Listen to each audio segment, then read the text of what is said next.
This is a Mini Cooper cake that I made. It is carved using an 11 by 15 sheet cake, covered in buttercream and fondant. The tires are made of Rice Krispie treat and covered in fondant. All edible except for the lights.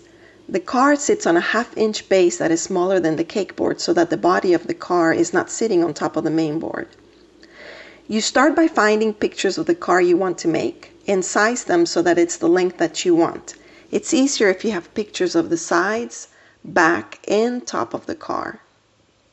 I found mine using Google.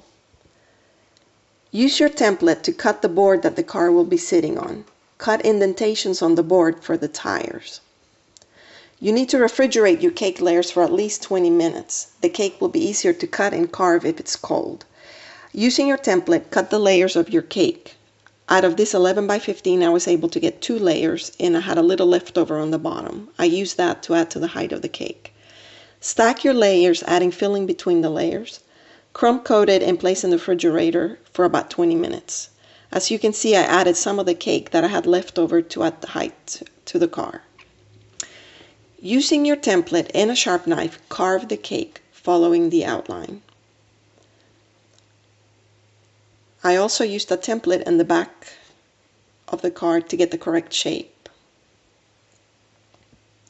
Now you will place your template on the sides of the cake, and using a round cookie cutter, you will mark where the tires will go. Use a round cutter that is larger than your tire so that they will fit. The fondant will take up some space. Carve the space for the tires using your cookie cutter and a spoon, and remove that cake. Crumb coat the entire cake with buttercream or ganache and place it in the fridge again. Now you can start adding the fondant details. I added the windows first using gray fondant. Once you have the windshield and windows, brush a little water to the body of the car so that the fondant will adhere to those places. You will drape the whole car with fondant and smooth it out. Make sure you push the fondant into the wheel wells as well. Make a clean cut on the fondant where it meets the windows. Trim the fondant at the bottom of the car. At this point, I place my cake on its cake board with a 1/2 inch base under the car. You can add the rest of the details now. I added the tires, the roof of the car, antenna, license plates, etc.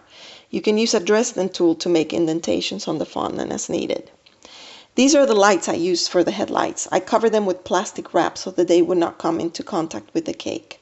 You can buy these at a craft store, and this is what the cake looked like when I finished. I hope you liked the cake and the tutorial.